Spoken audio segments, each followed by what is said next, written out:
میں جب بھی پاپا کی قبر پر دعا کرنے قبرستان جاتی تھی، مجھے ایک بے نام سی قبر کے پاس ایک عورت بیٹھی ملتی جو ہمیشہ رو رہی ہوتی اور اس سے معافیاں مانگتی۔ مجھے اس کا رونا بہت عجیب لگتا، لیکن چہرے سے وہ کافی سخت لگ رہی تھی۔ ایک ہی دن مجھ سے رہا نہیں گیا، میں نے اسے پوچھ ہی لیا، اگر آپ برا نہ مانیں تو مجھے اپنا دکھ بتا سکتی ہیں، آپ یہاں کیوں بیٹھتی ہیں؟ کیا میں آپ کی کچھ مدد کر سکتی ہوں؟ میری بات پر اس نے آنکھیں اٹھا کر میری طرف دیکھا۔ اس کی نظروں میں بے پناہ غم اور دکھ تھے۔ میں نے دیکھا رو رو کر اس کی آنکھیں لال ہو چکی تھی۔ تمہیں کیا بتاؤں بیٹی، میں بہت بری ہوں۔ اگر تم میری کہانی سننا چاہتی ہو تو تھوڑی دیر میرے پاس بیٹھ جاؤ، میرا دل بھی ہلکا ہو جائے گا۔ اس عورت کے ساتھ قبرستان میں بیٹھنا مجھے اچھا نہیں لگ رہا تھا۔ میں نے اسے اپنے گھر چلنے کی دعوت دی، جیسے اس نے تھوڑی ہی منٹوں کے بعد قبول کر لیا۔ وہ بھی غم کی ماری تھی، شاید سہارا ڈھونڈ رہی تھی۔ پھر جب اس کے حواس اچھے ہوئے تو اس نے مجھے اپنی کہانی سنائی۔ میں ایک ایسے گھر میں پیدا ہوئی جہاں عورتوں کی نسل در نسل پیسہ ہی ہوتی ہے کہ وہ مر جانے والی عورتوں کو نہلاتی تھی اور انہیں کفن وغیرہ پہناتی تھی۔ ہمیں گاؤں میں تو کوئی پسند نہیں کرتا تھا، لیکن شہر میں ہماری اچھی خاصی کمائی ہو جاتی، کیونکہ یہاں پر ہر دوسرے دن کوئی نہ کوئی عورت مر جاتی اور لوگ ہمیں جانتے پہچانتے تھے، اس لیے ہمیں اپنے گھر 3-4 ہزار ہمارے ہاتھ پر رکھتے اور ہمیں نہلانا اور کفن کے انتظام تھما دیتے۔ ہم لوگوں کو اب اس کام کی عادت پڑ چکی تھی، اس لیے کسی قسم کا کوئی ڈر یا دہشت نہیں تھا۔ ایک دن شام کو 4 بجے میں اپنے کام سے فری ہو کر بیٹھی تھی کہ دروازہ کھولا تو سامنے ایک 50 سال کی عورت کھڑی تھی، جس کا قد اچھا خاصا تھا اور صحت مند عورت تھی۔ کہنے لگی، مجھے تم سے کوئی کام ہے، جلدی میرے گھر چلو۔ میں حیران ہوئی کہ اتنی جلدی بازی میں کس کو مجھ سے کیا کام ہو سکتا ہے۔ میں نے چادر پہنے اور اس عورت کے ساتھ چل پڑی۔ وہ بہت جلدی بازی میں لگ رہی تھی۔ ایک بڑے سے بنگلے کے سامنے جا کر وہ رک گئی۔ وہ پیدل ہی آئی تھی، حالانکہ اس کے گھر کے باہر 2 گاڑیاں کھڑی تھیں۔ مجھے اس کی بات پر بہت حیرانی ہوئی، وہ بہت مجھے رازدار لگ رہی تھی۔ وہ مجھے اندر لے کر گئی اور بولی، دیکھو، آج دوپہر کو ہی میری بہو کی موت ہو گئی ہے۔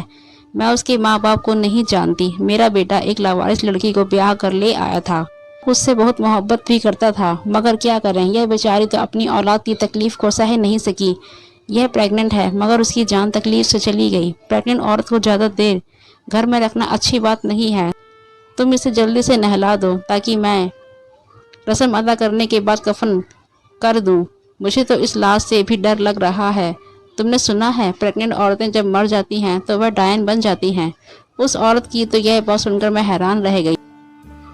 حالانکہ ایسی کوئی بھی بات سچ نہیں ہوتی، یہ لوگوں کی بنائی ہوئی باتیں ہوتی ہیں۔ میں نے ایک نظر اس عورت کے چہرے کی طرف دیکھا، جہاں پر کسی قسم کی کوئی اثر نہیں دکھائی دے رہی تھی۔ میں حیران تھی کہ اپنی بہو کے مرنے پر کوئی عورت اتنا سکون کیسے رہ سکتی ہے، وہ بھی جب اس کے پیٹ میں اپنا پوتا ہو۔ خیر، میں نے اس کو نہلانے کی تیاری شروع کر دی۔ تختے پر لاش کو لٹایا گیا۔ یہ دیکھ کر مجھے بہت دکھ ہوا کہ وہ ایک جوان اور خوبصورت عورت تھی۔ اتنی بھرپور جوانی میں مر جانا اپنے آپ میں ایک بہت بڑی دکھ کی بات ہے۔ نہلاتے وقت میں نے اس عورت کے ہاتھوں میں ہلکی سی حرکت محسوس ہوئی۔ مجھے تو اس کی ناک کے آگے ہاتھ رکھ کر دیکھا، اس کی سانس اور نبض چیک کی تو وہاں سے اشارہ مل گیا کہ وہ عورت مری نہیں ہے بلکہ بے ہوشی کی حالت میں ہے۔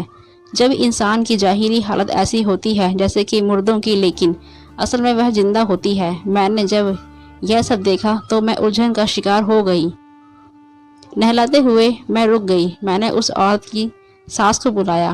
میں نے کہا، بات سنیے، یہ تو مجھے زندہ لگ رہی ہے، آپ کسی ڈاکٹر کو بلائیں، ہو سکتا ہے کہ ابھی ان کی کچھ زندگی باقی ہو۔ عورت میری بات سن کر چپ ہو گئی۔ نہیں، تمہیں مجھے رائے دینے کی ضرورت نہیں ہے، تمہیں جو کہا ہے وہی کرو۔ اس کی بات سن کر میں سمجھ گئی کہ یہ کوئی سوچی سمجھی سازش ہے، ورنہ جوان عورت یوں موت کے منہ میں نہیں جا سکتی۔ میں نے اسے نہلانے اور کفن پہنانے سے انکار کر دیا۔ تب اس کی ساس جلدی سے دوسرے کمرے میں گئی، لال رنگ کی ایک تھیلی لائی جس میں 5000 کے نوٹ تھے۔ اس وقت مجھے پیسوں کی بہت زیادہ ضرورت تھی، صرف ایسے پیسوں سے تو کوئی بھی بک سکتا ہے۔ میرا ایمان بھی ڈگمگا گیا۔ میں اس عورت کی بات سمجھ گئی۔ میں نے وہ پیسے اپنے جیب میں رکھ لیے۔ یہ پیسے میں اپنے داماد کو دینا چاہتی تھی، جو کب سے مجھ سے موٹر سائیکل مانگ رہا تھا۔ اسی وجہ سے میری بیٹی کے گھر میں بھی سکون نہ تھا۔ پیسے لے کر مجھے اطمینان ہو گیا کہ میں اپنی بیٹی کو پیسے دے دوں گی تو اس کا مسئلہ حل ہو جائے گا۔ میں دوبارہ اس عورت کو نہلانے لگی، مگر میرا دل بھاری سا ہو رہا تھا۔ میں نے اسے نہلانے کے بعد کفن پہنا دیا، مگر میرا دل زور زور سے دھڑک رہا تھا۔ میں زیادہ دیر وہاں نہیں رکی اور گھر سے نکل آئی۔ اس گھر کے قریب ایک قبرستان تھا جو ان لوگوں کا خاندانی قبرستان لگتا تھا۔ میں اسے دہشت سے دیکھتی گھبرا گئی، مگر مجھے بستر پر لیٹنے پر نیند نہیں آ رہی تھی۔ تھوڑی دیر کے بعد میری بیٹی آئی۔ میں نے اسے اپنی بھاری دل سے یہ خوشخبری سنائی کہ تمہارے 50,000 کا بندوبست ہو گیا ہے۔ اب تم اپنے پتی کو دے دینا کہ وہ موٹر سائیکل لے لے اور تمہاری بھی زندگی آسان ہو۔ وہ بولی، اماں جی آپ اتنے پیسے کہاں سے لے کر آئیں؟ میں نے اسے حقیقت نہیں بتائی۔ وہ خوشی خوشی پیسے لے کر چلی گئی، لیکن پھر شام کو جب میرا پتی آیا تو میں اس سے یہ بات چھپا نہیں سکی۔ ویسے بھی وہ میری طرح ہی بکاؤ اور لالچی تھا، اسے ان باتوں سے کوئی فرق نہیں پڑتا تھا۔ میں نے اسے جب یہ بات بتائی کہ باتوں باتوں میں نے اس عورت کے زیورات کا ذکر بھی کر دیا تھا کہ اس عورت نے اچھی خاصی سونے کی انگوٹھیاں پہنی ہوئی تھیں، اس کی ساس انہیں نکال نہیں پائی اور اس کے ساتھ ہی کفن پہنانے کو کہا تھا۔ عورت نے کہا کہ میں اپنے بیٹے کو دکھ نہیں دینا چاہتی کہ اس کی بیوی مر گئی ہے، اس لیے میں اسے کہوں گی کہ تمہاری بیوی بھاگ گئی ہے۔ میں اسے دفنانا چاہتی ہوں تاکہ میرے بیٹے کے دل میں غم کی جگہ غصہ لے لے اور دوسری شادی کرنے کے لیے رضامند ہو جائے۔ وہ اپنے دل کو تسلی دے دے گا کہ اس عورت نے اپنے بیٹے کی بھلائی کے لیے یہ سب کیا، لیکن بتا دوں کہ وہ اپنے بیٹے کو غم میں دھکیلنا نہیں چاہتی ہوگی۔ کون ماں چاہتی ہے کہ اس کا بیٹا ساری عمر ایک عورت کے غم میں بیٹھا رہے؟ اس سب کے بعد بھی مجھے اطمینان نہیں ہو رہا تھا کہ لیکن میرے پتی نے ایک نئی کڑی ملا لی، کہنے لگا، اب وہ زیور تو ہمیں نکالنے ہی پڑیں گے ورنہ اس مردے کو بھی گناہ ہوگا۔ ویسے بھی اس سب میں ہمارا کوئی قصور نہیں ہے، یہ ہمارا حق ہے کہ ہم اسے استعمال کریں۔ ہم اس سے اپنی بیٹیوں کی شادی کریں گے۔ تمہیں سمجھ کیوں نہیں آ رہی؟ اپنے پتی کی باتیں سن کر میرا دل عجیب سا ہو گیا۔ میں یہ سب کرنا نہیں چاہتی تھی، مگر اس نے مجھے راضی کر لیا۔ بولا، تھوڑی دیر کا تو کام ہے، چلو ہم قبرستان چلتے ہیں، اس عورت کی قبر کھود دیں گے اور وہاں سے جو بھی دولت ملے گی اس سے کوئی کام یا کاروبار کر لیں گے، پھر ایسی حرکت کا سوچیں گے بھی نہیں۔ میں اپنے پتی کی باتوں میں آ گئی۔ رات کے 2 بجے ہم اپنے گھر سے نکلے۔ ہمارے پاس کسی بھی قسم کا کوئی بھی ہتھیار نہیں تھا جس سے ہم قبر کھود سکتے تھے، صرف یہ پتہ کرنا تھا کہ تازہ قبر کون سی ہوگی جس سے ہم مٹی ہٹا کر اس عورت تک پہنچ سکتے ہیں۔ ہمیں کھدائی والوں کی بھی مدد چاہیے تھی۔ ہم لوگ جب قبرستان پہنچے تو کھدائی کرنے والا اس سمے جاگ رہا تھا۔ ہم نے اسے ساری حقیقت تو نہیں بتائی۔ ہم نے یہ کہا کہ ہم ایک عمل کرنا چاہتے ہیں جو کہ بہت ضروری ہے۔ اس سے کچھ باتوں میں لگا کر ہم لوگ اس قبر کی طرف بڑھے جو آج شام ہی بنائی گئی تھی۔ کھدائی والے نے اس قبر کی نشاندہی کر دی۔ ویسے بھی وہ کچھ خاص ایماندار نہیں لگ رہا تھا، اس کے چہرے پر بھی عجیب سی لالچ تھی۔ شکر ہوا کہ اس نے ہم سے کوئی حصہ وغیرہ نہیں مانگا۔ دوسری بات پوچھی، شاید وہ نیند میں لگ رہا تھا۔ ٹارچ کی روشنی میں جب وہ اس قبر پر پہنچے تو یہ بالکل تازہ تھی، اس پر نرم سی مٹی تھی۔ ہم نے اسے ہٹانا شروع کیا تو وہ آسانی سے ہٹ گئی، لیکن جب ہم قبر کی سیڑھیاں ہٹانے لگے تو ہمیں قبر سے ہلکی ہلکی آوازیں سنائی دینے لگی۔ میں نے اپنے پتی کو منع بھی کیا کہ مجھے یہ معاملہ کوئی اور لگتا ہے، ہمیں یہیں پر رک جانا چاہیے، مگر وہ نہیں مانا۔ جب پوری سیڑھیاں ہٹائی تو اس عورت نے جو اس پر قبر کے اندر دفن تھی کفن پھاڑ اٹھی اور زور زور سے چلانے لگی۔ یہ دیکھ کر ہم گھبرا گئے۔ میں نے جلدی سے آگے بڑھ کر دیکھا، وہ عورت زندہ تھی، تکلیف سے کرا رہی تھی۔ اس عورت کو دیکھ کر ہم دونوں کی آنکھیں پھٹی کی پھٹی رہ گئیں۔ میں نے اپنے پتی کو پیچھے ہٹنے کو کہا، اس عورت پر چادر ڈالی اور اس سے ساری حقیقت سے سامنا کرایا، مگر ظاہر ہے کہ اس عورت کو یہی بتایا کہ اس کی ساس نے اسے زندہ مار دیا تھا۔ میں اسے بچانے آئی ہوں۔ وہ لڑکی میرے آگے رونے لگی اور بولی، خدا کے لیے مجھے گھر لے چلو، میری ساس نے تم سے جھوٹ بولا ہے، میں مری نہیں تھی، اس نے تو مجھے ایک دوائی دی تھی، کہا تھا کہ اس سے تمہیں آرام آ جائے گا۔ میں نہیں جانتی تھی کہ وہ کیا سوچ رہی ہے۔ اس کی درد بھری باتیں سن کر میرے اندر سوئی ہوئی انسانیت جاگ گئی اور میرا پتی اسے گھر لے آئے۔ میرا دل تو اس کی طرف سے صاف تھا، مگر پتی نے اس کے دوسرے کمرے میں جاتے ہی مجھے اکیلے میں بلا کر کہا، سنو، یہ تو سارا کھیل الٹ گیا ہے۔ ہم اس عورت سے فائدہ اٹھانے گئے تھے، مگر یہ تو ہمارے گلے ہی پڑ گئی ہے۔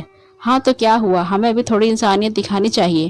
میں نے اپنے پتی کو ڈانٹ دیا، اگر تم نہیں کر سکتے تو میں اس عورت کی مدد کروں گی، میں اسے سنبھالوں گی۔ میں جانتی ہوں کہ انسانیت بھی کوئی چیز ہوتی ہے۔ میری بات پر وہ غصے سے ہو کر گھر سے چلا گیا۔ میں اس لڑکی کے پاس گئی تو اسے کھانا وغیرہ دیا اور اسے ساری بات پوچھی کہ آخر ایسا کیا ہوا کہ اس کی ساس نے اس کو دوا دے کر قبر میں دفنانے کی اتنی جلدی کی۔ تب اس نے مجھے بتایا کہ وہ ایک امیر گھرانے کی بہو ہے، اس کی ماں باپ بچپن میں ہی مر چکے تھے۔ وہ اپنے چچا کے پاس رہتی تھی۔ بوڑھی عورت جس کا نام شبنم بانو تھا، اپنے بیٹے کے لیے اس لڑکی کی یعنی عالیہ کا رشتہ مانگا تھا۔ شبنم بانو کے بیٹے کو عالیہ بہت پسند آ گئی تھی۔ جب عالیہ کا بیاہ شبنم بانو کے گھر آیا تو شبنم بانو نے پہلے دن سے ہی اسے ثابت کر دیا کہ وہ صرف اور صرف بیٹے پیدا کروانا چاہتی ہے، اسے پوتے چاہیے اور اسے اپنی بہو سے کچھ نہیں چاہیے۔ مگر یہ بات عالیہ کو سمجھ میں نہ آئی کہ وہ بیٹا پیدا کر آنے پر اتنی تاریخ کیوں ہے۔ اس کی جب پہلی بیٹی ہوئی تو ساس نے برداشت کر لیا، مگر دوسری بار جب وہ امید سے ہوئی تو ساس نے پہلے دن سے ہی اسے تانے دینا شروع کر دیا۔ تیسرے چوتھے مہینے جا کر اس کا الٹرا ساؤنڈ کروایا اور ڈاکٹر سے پوچھا کہ اس بچے کی جینس کیا ہے۔ ڈاکٹر نے جو بتایا کہ پیدا ہونے والا بچہ لڑکی ہوگی تو ساس نے طرح طرح کے تانے دینا شروع کر دیا۔ اپنی بہو کا بچہ گروانے کی پوری کوشش کی، مگر ایسا نہیں ہو سکا اور اس طرح چلا کہ اپنی بہو کو نیند کی گولیاں اتنی زیادہ دے دی کہ وہ کبھی نہ اٹھ سکے۔ عالیہ نے بتایا کہ اس نے آدھا گلاس پی کر چھوڑ دیا، شاید اسی وجہ سے اس کی جان بچ گئی، ورنہ واقعی میں سچ مچ وہ مر جاتی۔ اس کی ساس جس قدر خڑوس لگ رہی تھی، اس کا مطلب تو یہی تھا کہ اس نے اپنی بہو سے جان چھڑانے کی کوشش کی، کیونکہ اس کا بیٹا اسے بے انتہا پیار کرتا تھا۔ طلاق دینے یا چھوڑنے کا تو سوال ہی پیدا نہیں ہوتا تھا۔ سو شبنم بانو کے من میں یہی سازش سوجی اور اس نے اپنی بہو کے ساتھ اتنا بڑا ظلم کر ڈالا۔ عالیہ رو رہی تھی۔ میں نے کہا، بیٹا تم فکر نہیں کرو، اگر تم اپنے گھر جانا چاہتی ہو تو ہم تمہیں پہنچا آئیں گے، تم اپنے پتی کے ساتھ ایک الگ زندگی شروع کرنا۔ تب بولی، اب میں اپنے گھر نہیں جا سکتی، مجھے اس گھر میں اپنی جان کا خطرہ ہے، اپنا بچہ پیدا ہونے تک میں کسی محفوظ جگہ رہنا چاہتی ہوں۔ اگر تم مجھے اپنے گھر میں پناہ دے دو گی تمہاری بڑی مہربانی ہوگی، ورنہ میں کہیں اور چلی جاؤں گی۔ عالیہ کی باتیں سن کر میں بھی جذباتی ہو گئی۔ تھوڑی دیر کے بعد ظاہر منہ بنائے گھر آ گیا۔ رات کافی زیادہ ہو چکی تھی۔ میں نے اس لڑکی کو اپنا خیال رکھنے کو کہا اور اپنے کمرے میں چلی گئی۔ ظاہر ابھی بھی ناراض بیٹھا تھا، اسے میری حرکت اچھی نہیں لگ رہی تھی، مگر اس نے تو مجھے ڈرانا شروع کر دیا۔ بولا، دیکھ تو بول رہی ہے کہ اگر یہ عورت زندہ بچ گئی تو یہ ہم سب کو بھی پھنسوا دے گی۔ تو نے اس کی ساس سے 50,000 کی موٹی رقم لی تھی، اگر اس نے اپنی ساس پر الزام لگایا تو وہ یہ بھی اگل دے گی کسی نہ کسی طرح اسے یہاں تک لائی ہے۔ بہتر یہی ہے کہ وہ لڑکی جہاں تھی وہاں چلی جائے۔ ویسے بھی لوگ تو جان ہی گئے ہوں گے کہ یہ گھر سے بھاگ گئی ہے یا پھر اس کی زندگی ختم ہو گئی ہے، تو پھر کیا ضرورت ہے ہمیں ان سب میں پڑنے کی؟ بہتر یہی ہے کہ اپنے ٹھکانے پر واپس چلی جائے۔ ظاہر کی یہ باتیں سن کر میں کانپ کر رہ گئی تھی، سوچ بھی نہیں سکتی تھی کہ ظاہر اتنا سنگ دل ہو سکتا ہے۔ میں نے ظاہر کو سمجھانے کی کوشش کی، جو تم سوچ رہے ہو وہ انسانیت نہیں ہے، ایسا کسی بھی انسان کے ساتھ نہیں کرنا چاہیے۔ خیر ہم دونوں یہ بحث کرتے رہے، سو گئے۔ صبح جب میں اٹھی تو گھر کی حالت بدلی ہوئی تھی۔ گھر میں نہ وہ لڑکی تھی اور نہ ہی میرا پتی ظاہر موجود تھا۔ میرا دل کانپ کر رہ گیا، خدا جانے کیا ہوا ہے، میری آنکھ کیوں نہیں کھلی؟